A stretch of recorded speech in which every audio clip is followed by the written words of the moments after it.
برج الأسد هو أكتر شخص حنين هتقابله في حياتك، لا هتلاقي صاحب ولا حبيب في حنية وطيبة برج الأسد. وجوده بس كفيل يحسس كل اللي حواليه بالأمان، لأنه دايما بيدافع عنهم وبيحميهم. فكر بس تضايق حد من اللي بيحبهم وشوف هيعمل فيك ايه. شخص بيحب يساعد كل الناس ويقف جنبهم، لكن لو حس في يوم انك بتستغله هيتحول 180 درجة وهيوريك أسود أيام شفتها في حياتك. بيقولوا عليه خاين، لكن الحقيقة انه لما بيحب بيبقى مخلص جدا. لكن يا جماعة لازم ناخد بالنا ونراعي ان الكل نجم معجبين، دي حاجة طبيعي ولازم نقدرها. شخصية قيادية جدا، ده غير ان بيحب كل حاجة تبقى تحت سيطرته، عنده حب تملك رهيب. لو حد بس فكر يقرب من حاجة بتاعته او بيحبها هيمحيه فورا من على وجه الارض. ثقته بنفسه عالية جدا، ده غير انه ذكي ولماح وبيلقطها وهي طايره. لو قاعد في قاعده فيها 10 بني ادمين هيبقى فاهم وعارف كويس قوي كل واحد بيفكر وعايز ايه.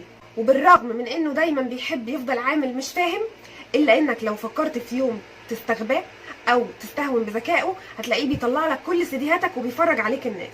شخصية اجتماعية جدا، لكن بالرغم من ده ما بياخدش على الناس ابدا بسهولة، بيفضل قاعد ساكت وفي حاله. عشان كده هو دايما الشخص اللي كل اصحابه بيقولوا له احنا اول ما شفناك افتكرناك رخم ومغرور، لكن بعد ما عرفناك حبيناك جدا. قوي جدا من بره لكنه حساس قوي من جوه، اقل كلمه وابسط موقف بيأثروا فيه، لكنه لما بيتضايق ما بيحبش ابدا يبين ضيقه وضعفه قدام حد.